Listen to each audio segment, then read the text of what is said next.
Good afternoon and welcome to the next session, everyone. This is Peer Support Team Development, Implementation, and Oversight. And I am here with my good friends from the NENA Wellness Group. They are co-chairs, and I have Pam Opoka and JC Ferguson.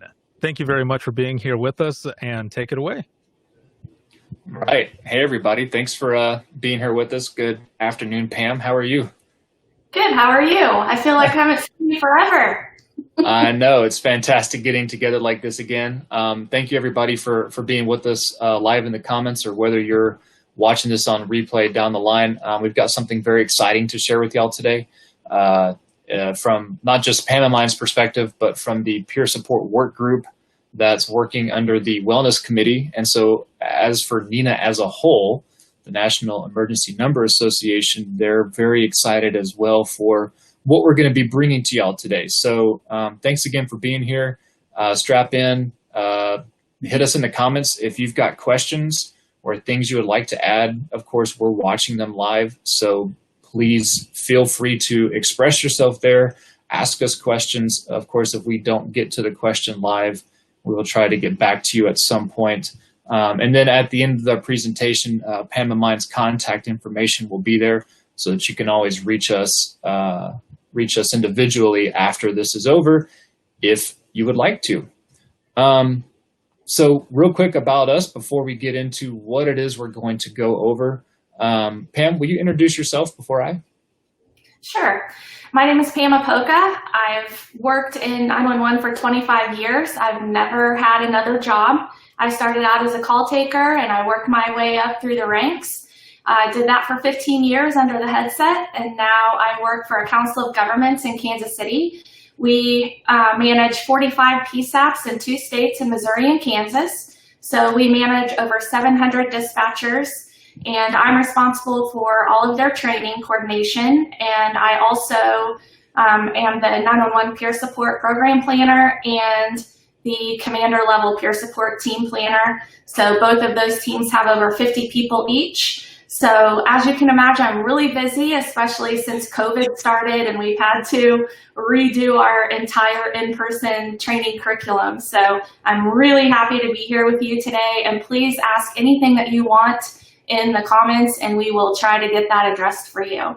How about you, JC? Yeah, very busy indeed. I'm sure that story is very true for all of us. If you're not busy, let us know, because we'll have some things that we could use your help with.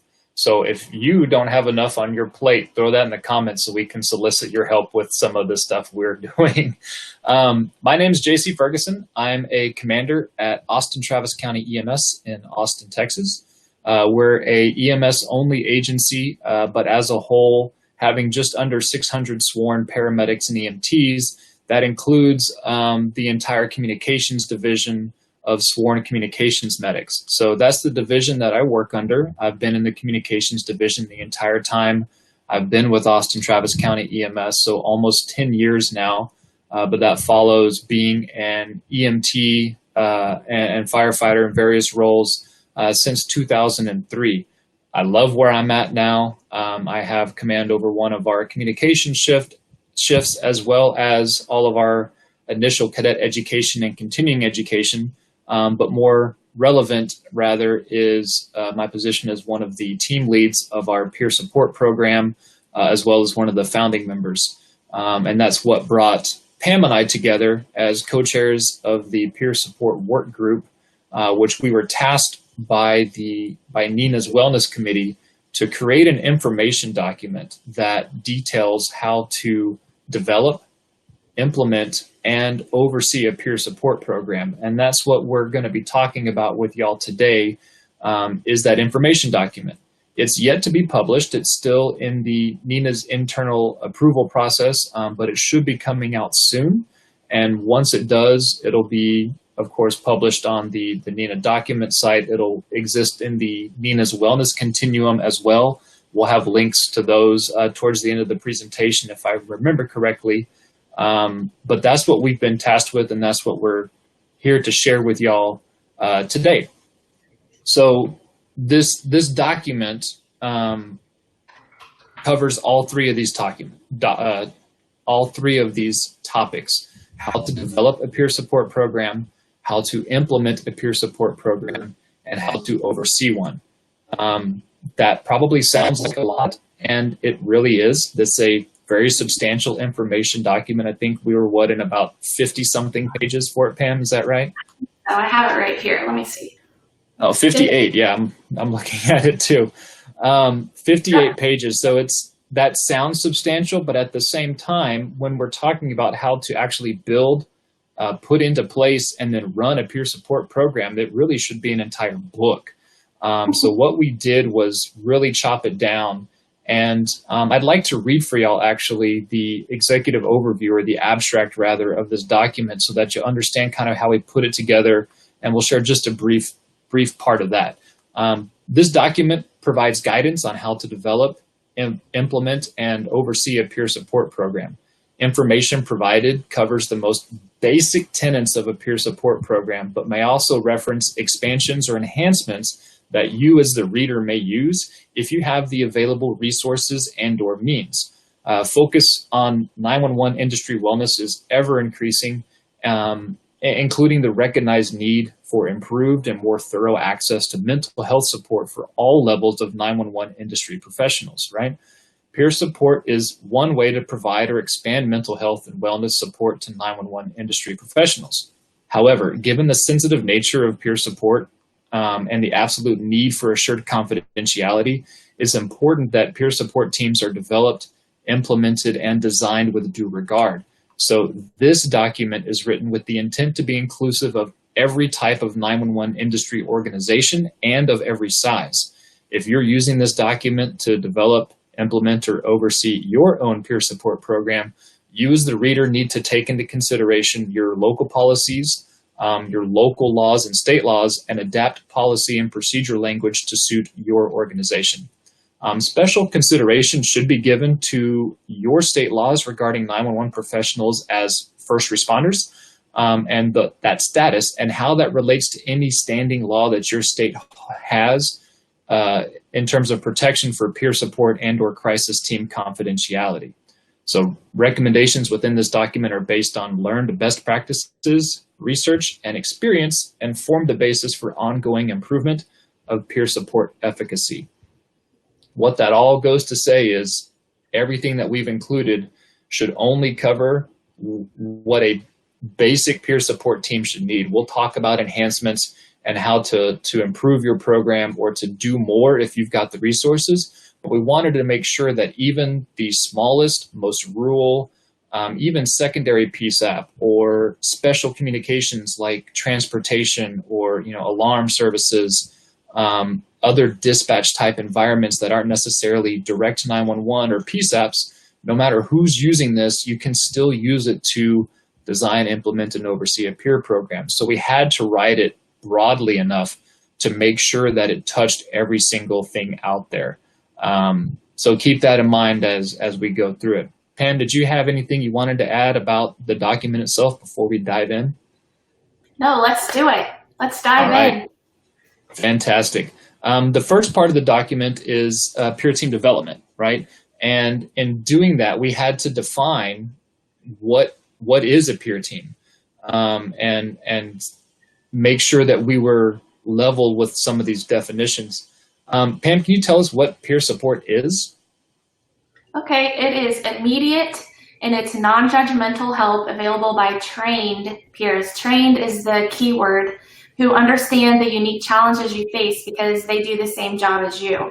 If you take a bad call, you can contact a trained peer supporter immediately and talk about that. Can you tell us what it is not, JC? Yeah, so in after defining what peer support is, it's also important for y'all to understand what peer support is not. Peer support is not a replacement for professional level help. Trained peer supporters are not clinicians. We're there to assist our peers, to listen and refer them to other services as needed or as identified. It really is just a trained ear to listen. And when we say trained to pick up on things that need referral to another level, or trained on things to recognize this needs a different kind of approach. Otherwise, it really is just listening and reflecting back to our peers, reminding them that we've got relevant experience to help them understand what it is that they're going through, or be a springboard for them for further care.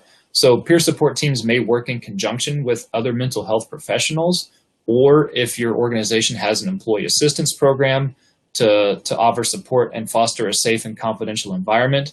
But most importantly, and what I said already, peer support is we're not clinicians. We can't treat, diagnose any type of mental health condition or other condition. We are not professional level care, and a peer support team cannot play that role. So Pam, bounce back and forth with me. What is a peer support team then? If we're putting together what is peer support and what it's not, what does a team look like? So the team has different types of personalities, which makes it nice, because if you're approached by a team member that you don't particularly vibe well with, you can go to another person who's trained. So that makes it nice to make sure that you're going to find somebody that you can talk to and be, well, I guess just talk. I was going to say intimate. That's not really the right word to use, is it? Well, intimate conversation, sure. Anyhow, so the reason that it's nice to have a team is because you can find somebody that you vibe well with. Exactly. And a team, and you said it earlier, right? A team is like a formal team, or a team rather, means that this peer support is actually formal now, right? That team's been trained. They know what it is that their scope is. They know what they're supposed to be doing. They know what they're not allowed to do. They're trained to be able to communicate what their limits of confidentiality are, et cetera, right? That's what pulls a team together. Is that correct? Right. And they also have a variety of different experiences that if someone's having a bad day about whatever the experience is, they can find that person that's had that same experience and might have some really good advice for them. Sure. And Pam, help remind me, and this is a limit of where I'm at with my presentation slides. Are we talking about CISM and debriefing on the next slide, or is that on this one? We are doing it with this one. Okay, great. I didn't want to flip back and forth for you viewers. I didn't want to do the backy-forthy part. So one of the things we had to define in part of a peer team development is, and we understood as we worked through this process with our work group members, and as we got questions from other NENA members through various conferences and other mediums, was that there's a lot of bleed back and forth between CISM, between CISD, and peer support. There's some understanding out there that those three things are synonymous, that peer teams do critical incident stress management, or that critical incident stress debriefings are run by peer support teams. We felt it important to make these particular distinctions. So CISM is critical incident stress management. And the way that we are defining that, and defining that within this document, is critical incident stress management. Teams are comprised of, and they may be peers. When I say peer, I don't mean peer support personnel, but they can be people with relevant experience, as well as mental health professionals who train and work together to help people through traumatic or critical incidents. And a critical incident stress debriefing is a formal process following a critical incident. Pam, what's the difference between that critical incident stress management as a team, or a critical incident stress debriefing, and peer support? How are those different? Well, I always like to say an easy way to remember is that the team is immediate and the scheduled debriefing is just that, it's scheduled for a later time. So it's more formal. Yeah, and even just within the titles, y'all, critical incident stress management, critical incident stress debriefing, those are reactive to a critical incident. Peer support may be involved in CISM, or they may support a debriefing, but peer support itself is not CISM or CISD. Peer support is there 24/7, 365. They're there for things that are not critical incident related. They're there for your just day-to-day work stressors, your cumulative stress, your delayed stress reactions to an event that you had months or even years ago, for family issues, for personal issues. Peer support's a whole scenario encompassing thing that is always there. And Pam, like you said, it's immediate. It's available all the time. Whereas CISM and CISD, they follow a critical incident, and they're there just for that and scheduled as such after one of those incidents is identified. So they may play off of each other, they may help each other out, but peer support is not critical incident stress management. And also, I might add here, usually a CISD is attended by a professional level psychologist. Absolutely. If your organization is using critical incident stress debriefing, you really are, and this is a personal recommendation, that you have a trauma-informed, public safety-aware clinician that is running that has experience running those, if you are going to use that model of debriefing following critical incidents. So another part of development, outside of identifying what peer support is and what its role is going to be for your organization, you have to be able to answer why you need peer support. Part of implementation is actually taking the concept of this team to your administration and having them write it into policy, right? And we'll get to that in just a little bit. But before you get to that point, before you take them a proposal to actually make this happen, you need to have their buy-in, you need to have their support. So within this document, we have kind of like a frequently asked questions section that covers some questions that you'll need to be able to answer when you go to your administration with this concept. If you are administration and you're the one watching this, these are questions that you're going to want to be able to answer yourself. If you're the one that has the authority to sign on the dotted line, it'll be important to understand these things as well. But some of the questions we ask are why you need it, and what we found helpful and what we cited in the document were a couple of research articles that help us understand the importance of why something like peer support or peer support itself is so critical. One of which is that 17 to 24% of telecommunicators in the United States exhibited symptoms of probable post-traumatic stress disorder, and 23.9% exhibited symptoms of probable major depression. So while the obvious link is that that's correlated to stress of the job, that's not necessarily true. It just means that there's enough stress surrounding telecommunicators in the United States that 17 to 24% show signs of probable PTSD, or even 23.9% show signs of probable major depression. Why would those people not need something like peer support or some other wellness initiative to help support their mental health? But then in addition to that, that there are also studies out there that show that programs like peer support can help reduce turnover, reduce use of benefit time, etc. And so within the document, we've cited some of those. There is more research coming out. Is that right, Pam? We should be seeing some of that in the next year or so. Yeah, and actually Dr. Michelle Lilly is in the comments with us today, but a lot of that research. Yeah, hi, Michelle. So if you Google Dr. Michelle Lilly, you will see lots of her 911 specific peer support research. We are currently working with her at Mark, which is where I work, and we are in an 18-month research program to decide the efficacy of the peer support, if it's actually valuable to the people, whether they use it or not. And Dr. Michelle Lilly reported back in February at the NENA conference in Austin that she's already seeing very large favorable results from that research, and we're not even halfway done with it yet. So just knowing that you have a peer support program within your PSAP, whether you use it or not, is showing favorable results. Great. So all of the questions that we're answering here in this FAQ section of the document, like why do you need peer support? What are the benefits to having it? What will peer support cost? How much time will peer support take?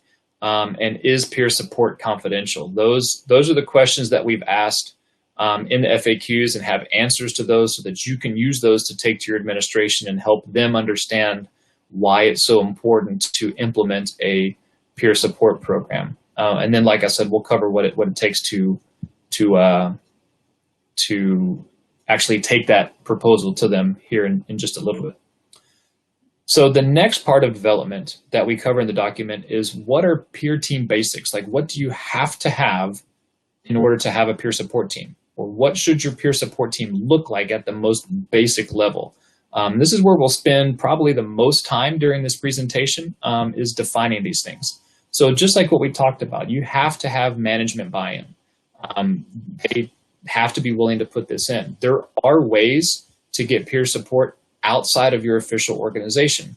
There's Facebook groups. There's national organizations that say you can come to this page or call this number and have access to, confidential peer support.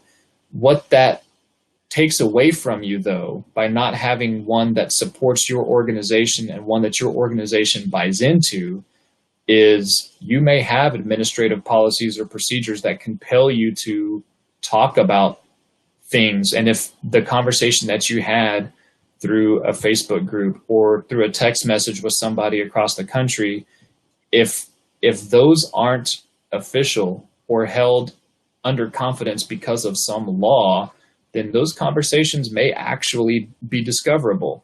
Can the entity that you're working with actually assure that those conversations are confidential?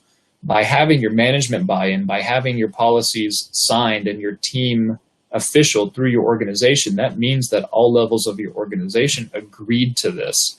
And that provides you, your staff, the personnel, that extra level of assurance that this has been agreed upon through all levels of the organization. You're not on your own to go seek it out.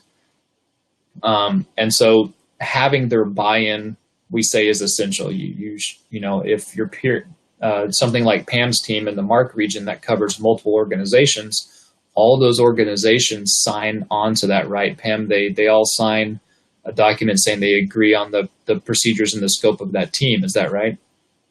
Right. So it had to go through our public safety board to be approved.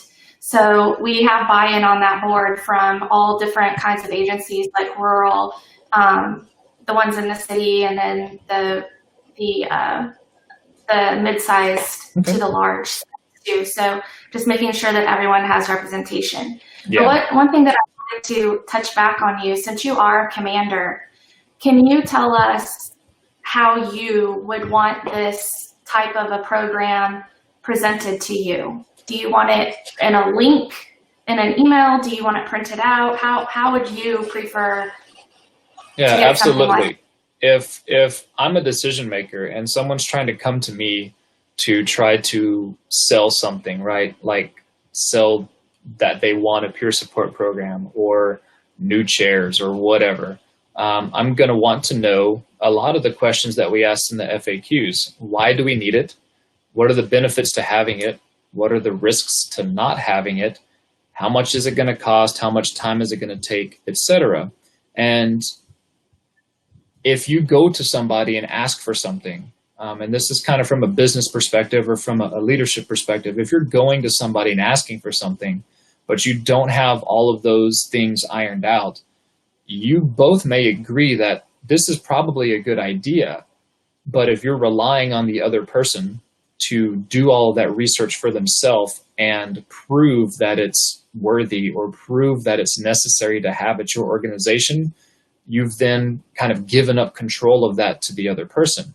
And if you want to assure that this gains traction and that you actually get that buy-in, take the research articles with you, hand them to the person that you're trying to sell this to so that they can read the entire thing and find out for themselves. Personally, I would want the actual sections that are important to be highlighted so I can go straight to those and see what it is that you're talking about. I want you to describe those things to me, sell your points, but then also give me all the literature and the documentation to back it up so that I know you're not just coming to try to sell something because you want it. There's actual things behind it.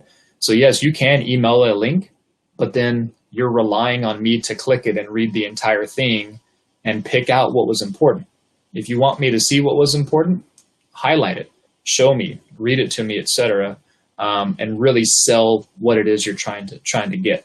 That's what I would recommend.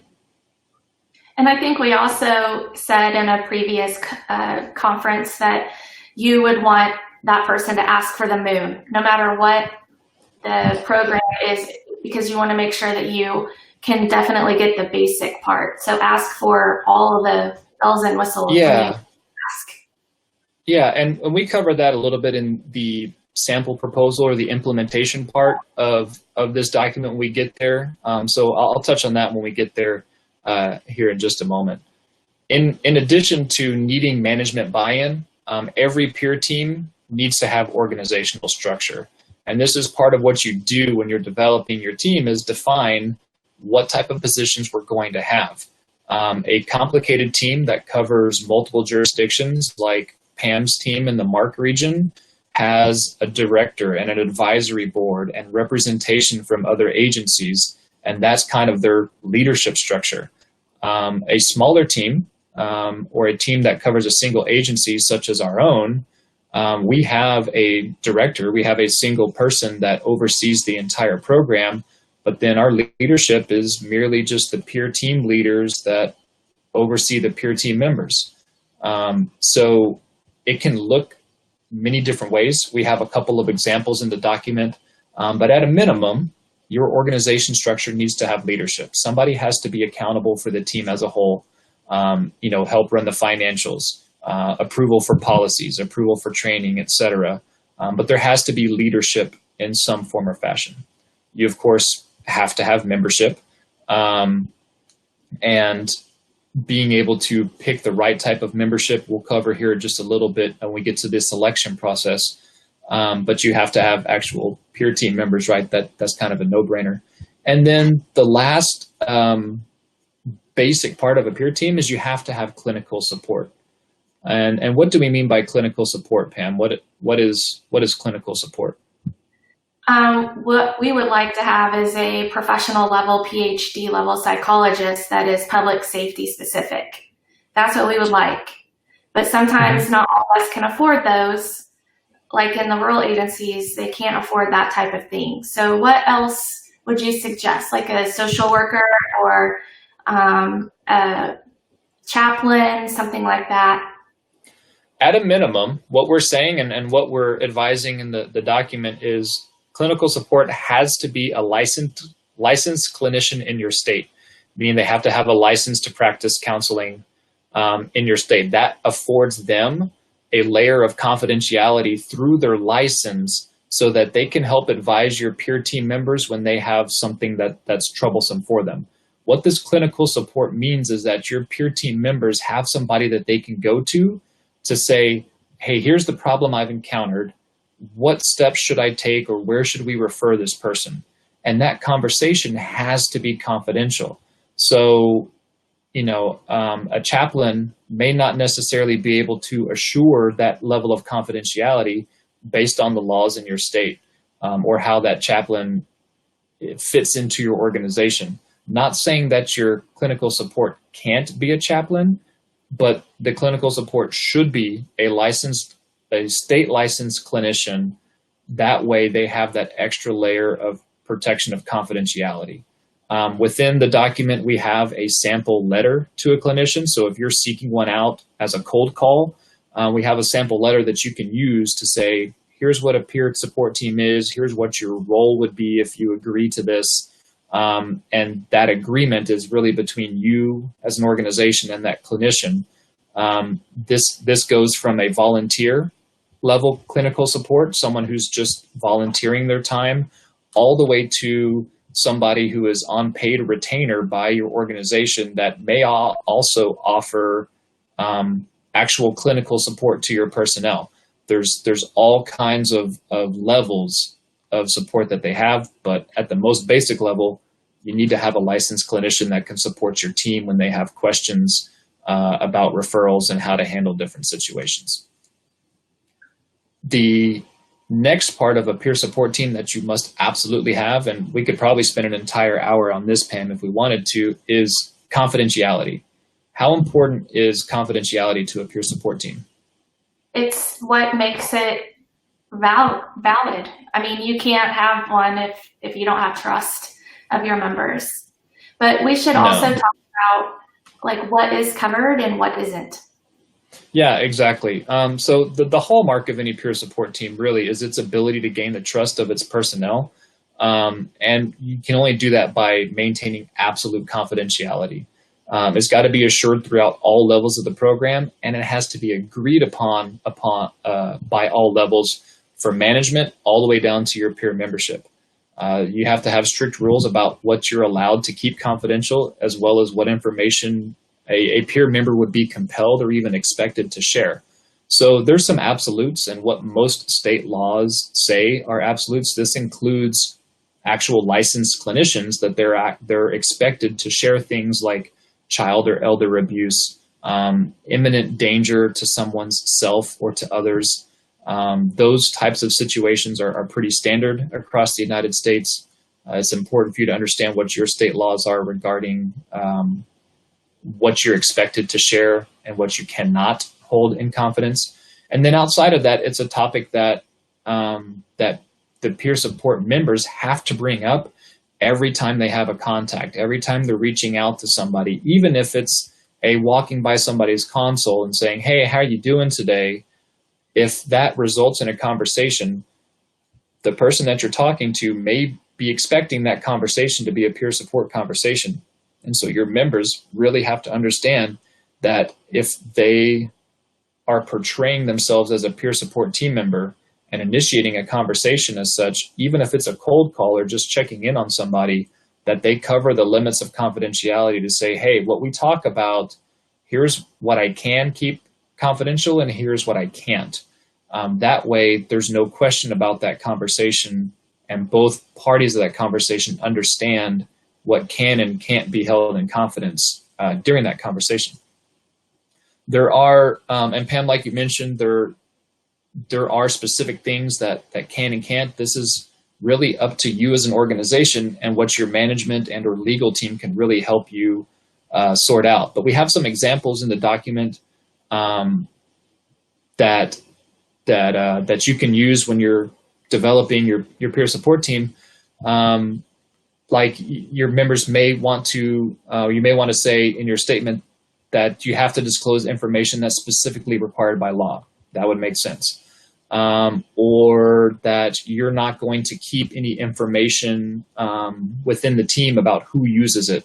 There's no identifying information being kept. Other considerations for limits of confidentiality may include things like drug sales and transportation, especially if you're a law enforcement organization, right? Drug or alcohol use on duty or reporting to duty impaired. That may be something that you as an organization say that your members would be compelled to discuss if they were given that information. One of the things that we use, or one of the languages that we use at our organization, is felonious activity or any activity that could lead to the termination of an employee. So, making a mistake and somebody that wants to talk about a mistake they made, that can be held in confidence. But if the conversation's turning to, I intentionally gave the wrong drug during a patient interaction to actually harm them, and that can be a felony. That's something that we may be compelled to talk about versus I was moving too fast and I accidentally switched up my syringes and gave the wrong medication. In the 911 world, maybe something like an address delay. I made a mistake and this is really bothering me because there was a poor outcome. If it's a mistake, that's confidential. But if you tell me that this person really made me mad and I got so mad that I intentionally sent the response to the wrong address to mess with them, and it had a poor outcome, that's activity that I may not be able to keep confidential. And that's the kind of discussion that your peer members have to have with somebody before the discussion starts, so that both sides understand what is and isn't confidential. That way you can stay within the limits of confidentiality and your personnel can trust that your team is going to be confidential. Does that make sense, Pam? Yeah, I was just going to add, so another example of what would be covered is, let's say you are completely overwhelmed in your PSAP because of all the changing policies and procedures that are constantly coming in because of COVID, and you're overwhelmed at home because you're homeschooling your kids and you're working shift work and whatever else, you're just completely overwhelmed and you just feel like you're kind of not doing your job to the best of your ability, but you're just kind of there.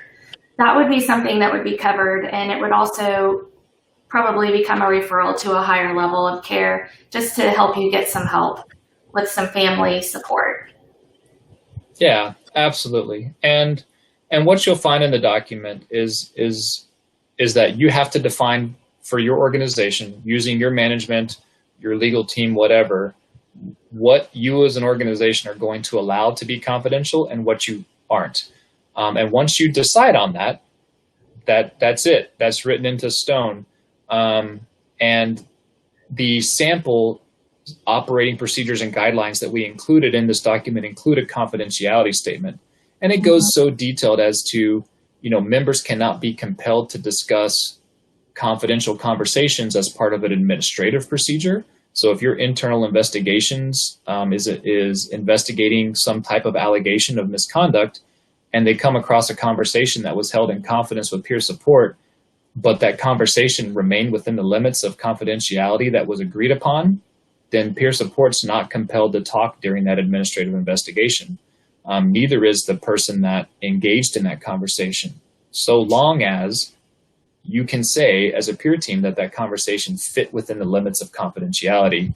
And that's what you're doing by having that type of statement in your policies and procedures.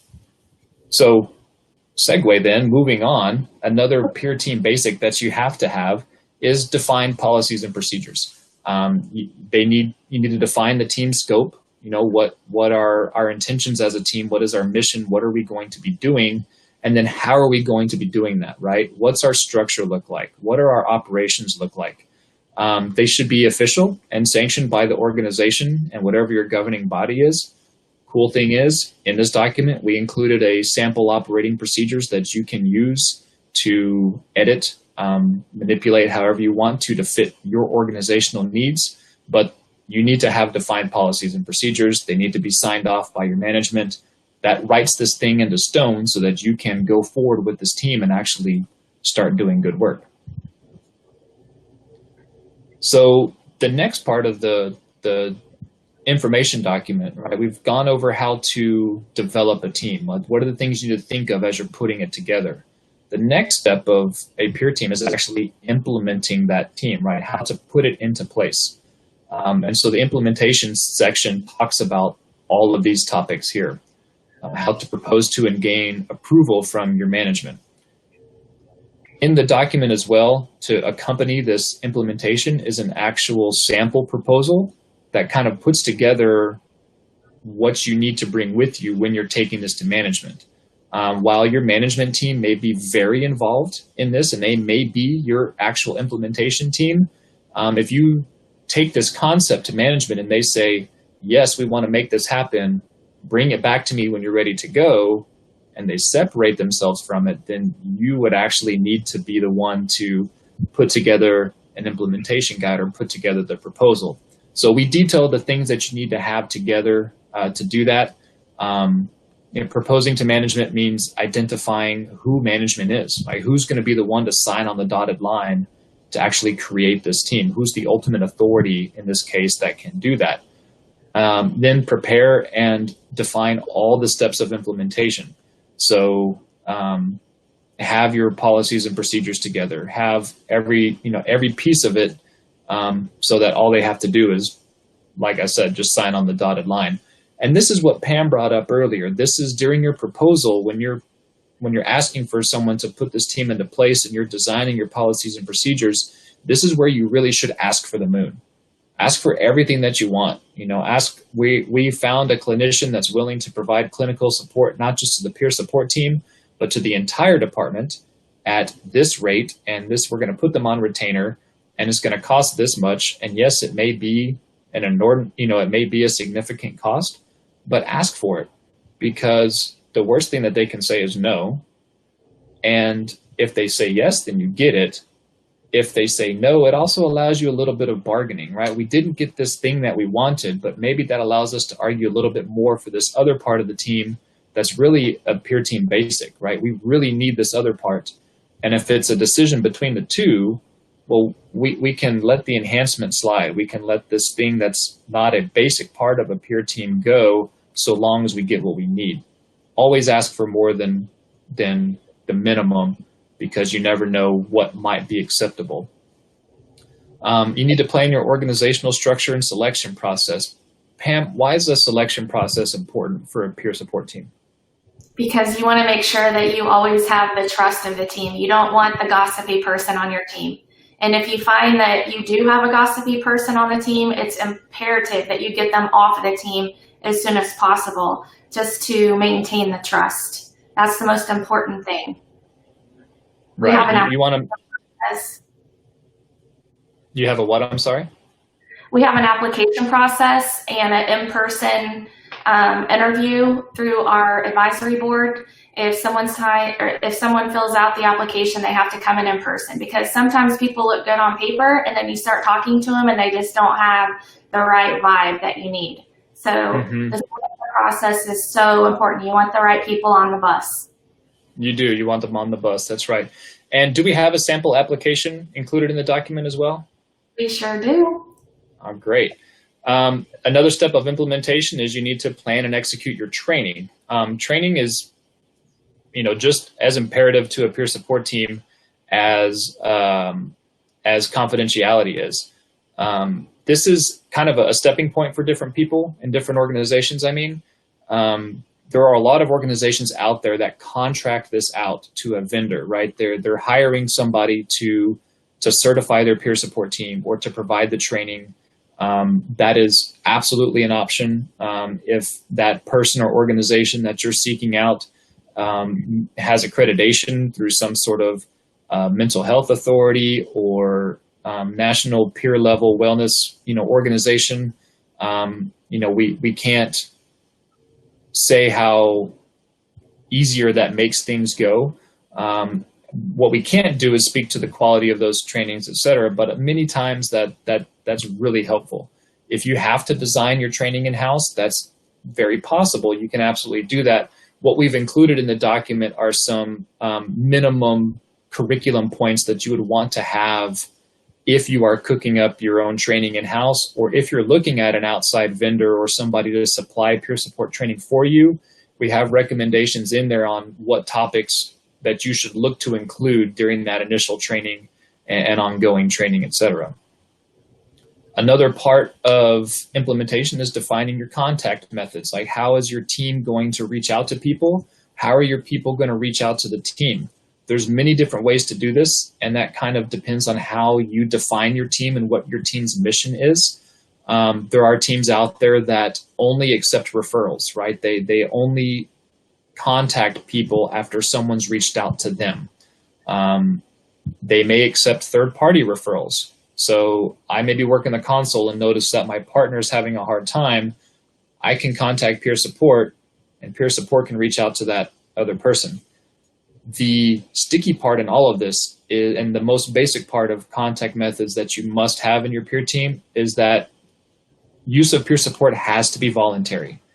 If you start cutting peer support into your discipline process or into your improvement processes, so-and-so is having a hard time with procedures, and part of improving their performance includes them having to spend X number of hours with peer support, that's compelling somebody to do something that they didn't necessarily agree to do or are only agreeing to do as a condition of their employment. And that defeats the purpose of peer support. So peer support has to be voluntary. If you are reaching out to people as a cold call, right, the person you're reaching out to didn't request peer support specifically, it's very easy to do. We heard that you may have experienced a bad call or maybe, having a hard time. This is just a reminder that peer support is there. If you would like to utilize us, here's the different ways you can contact us. And then it is up to the person to decide whether or not to continue that contact. Peer support shouldn't be pressured, pushed, or compelled on anybody. It should be strictly volunteer. If you are going to use inbound contact methods, right, you have an email address, you have a phone number that people can call, you may want to look at setting something up outside your organization that's not a official, be it government, like local, state, regional, whatever, email address or phone number, something that's not an organizational phone number, definitely not a phone number that's on a phone that gets recorded. One of the things that we use is our clinical advisor pays for a separate phone number, like a Google phone number line, a 1-833 number that people can call that our department has no ability to access. And so they can't tell who called. They can't listen to the voicemails. The only people that get them are our peer team leadership, and they're the ones that triage that out. Being able to tell your personnel that if you call this number or email this email address, that your organization has zero access to it and it can't be uncovered during a Freedom of Information Act request, helps them understand and helps them believe more about how confidential that team is. So consider that when you're looking at your contact methods. Another part of implementation is you have to prepare your team's resources.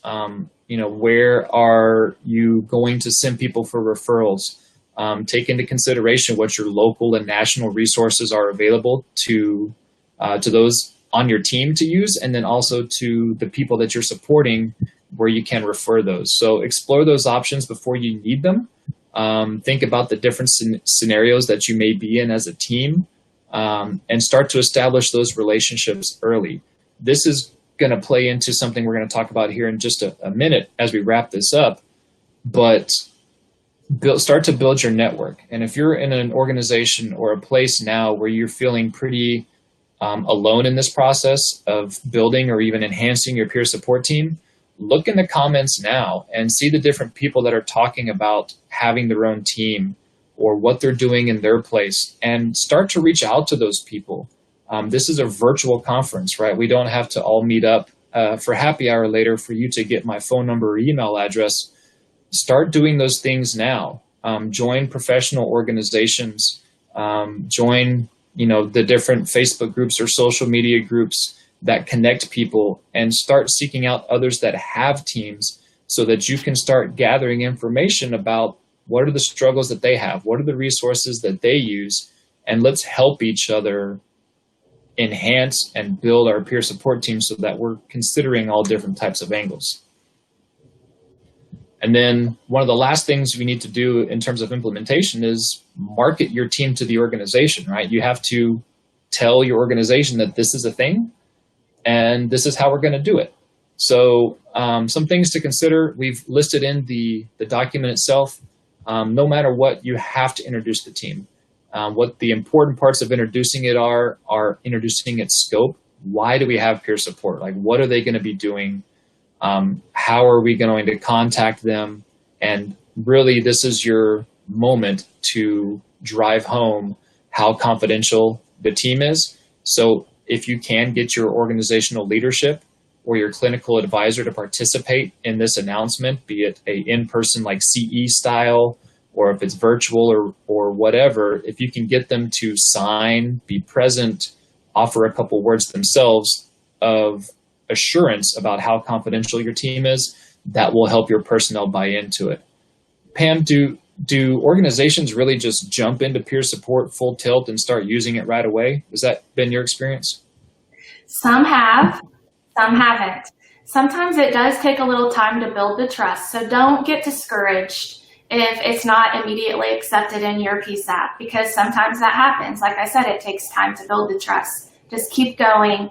It's going to happen. It takes a while to get rid of the bad stigma. Sometimes it takes time to get rid of the bitchy Betty or whoever it is. We all have that person. So just keep going. It's going to work. It's going to be okay. Yeah, it will. And one of the things we recommend too is as you market your team to your organization, don't ever stop marketing. Continue to put out flyers or emails or notices. Show up at your new employee orientation or your cadet training or whatever it is that looks like. Introduce your team to the new employees as soon as they start at your organization, and then be present. Have your team show up to various shifts, show up to the night shifts, the midnights, the overnights, the days, to your administrative staff. If your personnel are covered, peer support should be in front of them in one form or another basis, just to remind people that they're there, and then to answer questions and then help remind them about what their contact options are. Like we said already, there's a sample proposal included in the document that you can use to shape to your organization, to take to your administration and say, hey, this is what our team's going to look like. Here's all the things that you need. Just need you to sign on the dotted line and make this thing happen. Pam, why is program evaluation important? Like, why do we evaluate what the team does, and how do we do that? Well, all of us work for government agencies, most of us, and we use our taxpayer dollars. So it's always important to show the community how we're using their money responsibly. I actually use our individual contact forms at Mark to drive our training. So that's the way that I get to make sure that we're being effective and making sure that we're meeting the needs of the people within our PSAPs. How about you? Well, what do you mean by your contact form? Like, what information are you collecting about a peer support contact? The reason for the contact, of course, there's no identifying information on it. It could be money. It could be suicidal thoughts. It could be job-related concerns. It could be a bad call. It could be health reasons. It could be so many things. And so I use that information. If I'm seeing a lot of things on money, then we will implement some kind of a training on money or nutrition, those types of things. Awesome. And then what you're saying also is being accountable to the organization and to the public, and being good stewards of, you know, whatever resources were poured into this. You're able to go back to them and say, hey, this team is being utilized. We're having X number of contacts per month or per year. So while it's all confidential and you hopefully shouldn't be able to see any of the contacts on the surface or from an administrative level, here's all the data that shows just how useful this team is. Is that correct? Right. Exactly. Another part of your... You might have just heard that alarm. So we're going to have to hurry up the rest. Yes, we will make it wrap up just nicely. Another part of oversight is making sure that your team or defining for your team how they are going to respond to critical incidents. Like we said at the beginning, peer support is not critical incident stress management, but that doesn't mean that peer support won't be involved if your organization has a critical incident. So this is your opportunity as oversight to reflect on how your team responds to those, and are you responding to those the way that you want to be? And make sure that you've got that defined for yourself. So moving on to some of the resources that we want to share with you all. The NENA Wellness Continuum is a site where people can submit, and even you as a user can submit documents, articles, etc. They get vetted through a special subcommittee of the NENA Wellness Committee. Is that correct, Pam? Right. There's nothing on there that's willy-nilly. It's all vetted, like JC said. There's things like nutrition, website resources, apps, physical health, mental health, all kinds of things. I encourage you to take a look at that. I believe there's also a couple of sample peer support policies and procedures there, and some of them we even used in the work group. So it's a great place to go. If I'm off this slide too quick for you, come back to this, copy that link down. If you haven't visited it already, please do so and check out what resources we have there. We would also be not doing our due diligence if we didn't remind you that even if you don't have peer support, if you don't have something official at your organization, you still have the power to influence, you still have the power to be a positive beacon for somebody. If you know somebody that is experiencing crisis, or you yourself are experiencing crisis, please reach out by any means to anything. You know, we offer these two as the National Suicide Hotline and a National Crisis Text Line just as examples. We know that there are many state level, region, local level resources available, but if nothing else, these are always available as well. So if you are experiencing crisis, you know someone who is, reach out to one of these. And even though it sounds, and we're kind of in the realm of preaching to the choir, 911 as well. if someone is an imminent harm to themselves or others, make sure that they're getting the help that they need right away. Don't delay, and let's make sure that we're there for each other, which we can be even outside of the realm of peer support. Is that right, Pam? Yes. And I always like to say, you work in a very intimate environment in a PSAP. You know how your coworkers are. If they're not okay, you can tell. Say something.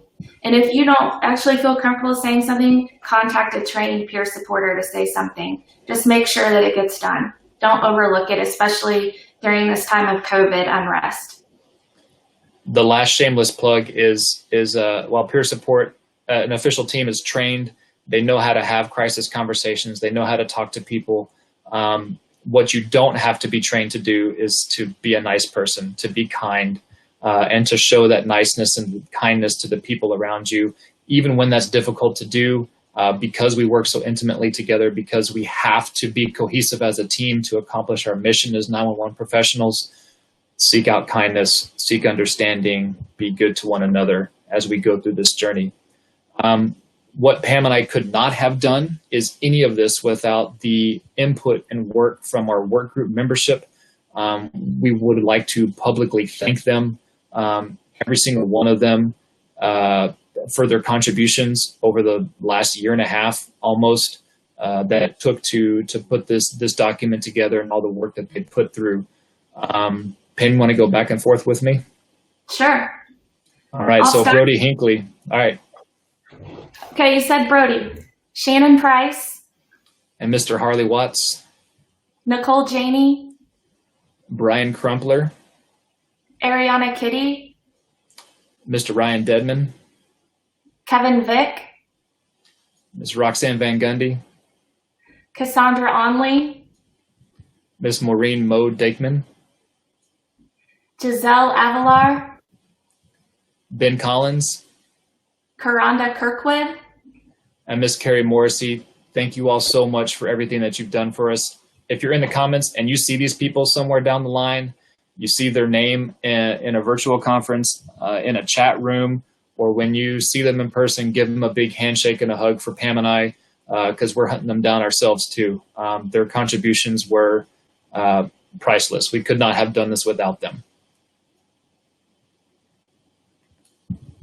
And then last but not least, this is our contact information. Please copy it down, review this, pause it at the end. If you have questions, we are part of your network and resources as well. If you are going through designing, implementing, or even overseeing and trying to improve your peer support program, please reach out if you have questions. If you'd like to ask us anything, we are happy to provide resources that we've used, experiences from our organizations, etc. We want to see these things succeed. We want to see you succeed with your peer support program at your organization. So hit us up. We're here to help. Pam, do you have anything else you'd like to add on our behalf? I was just going to say thank you to all of our team and thank you to everyone who's watching today. And just to echo JC's comments, we are here for you. Hit us up if you need something. Absolutely. And last but not least, a huge thanks to Ricardo and his Within the Trenches media for bringing us this virtual conference, Dare to be Great too. We were so pleased to be invited to be a part of it and so thankful for him and the organization to bring this free training to you guys. We hope you've enjoyed all the other media and presentations that are out there. It's not done yet, so keep watching, watch more. Tomorrow's the last day, so soak it up, y'all. All right. Thank you both very, very much. I was going to ask you really quick before we go off. We're right on the dot. Perfect. Well done. I did want to ask, now, is the PowerPoint that you had up, is this something that's available to any of those who are watching? I mean, of course, they can come back and see it as many times as they want, but if they wanted some of the information that was on there for themselves, are they able to access that somewhere? So yeah, I can, ahead, I can put it up actually on the website. What I did with Karima Holmes is I added a button on there, and people are able to download the documentation. So if you want to do that, we can do that as well. I just wanted to see if it was possible. that people could have that as well. Yeah, absolutely. And as soon as NENA, as soon as we're done with the approval process and this document actually goes live, all the content that's in the document will be available on NENA's website, and that you don't have to be a member to be able to access that. That will be available as well, hopefully soon. Perfect. All right. Again, thank you both so much for being on and sharing this important information, and everyone in the comments just giving praise and love. And it's excellent. This is very much needed. There are a lot of centers. This is something that really needs to be done. Is building these peer support programs. So thank you both very much, and to everyone on the list that you all mentioned for taking the time and putting everything into this document for the greater good of all, the mental health and wellness and everything with 911 in the industry. So thank you again very much. And the next session coming up is going to be Growing Up 911 Parenting Advice from a 16-year-old. I think just a couple of weeks ago, she actually turned 17. So, it's going to be with Chloe Porter and Christina Bannister. This is going to be an excellent session. We'll see you at 3:45 p.m. Eastern time, and I will bring all of you over there with me. Have a good one. And once again, thank you so much. Bye, everybody.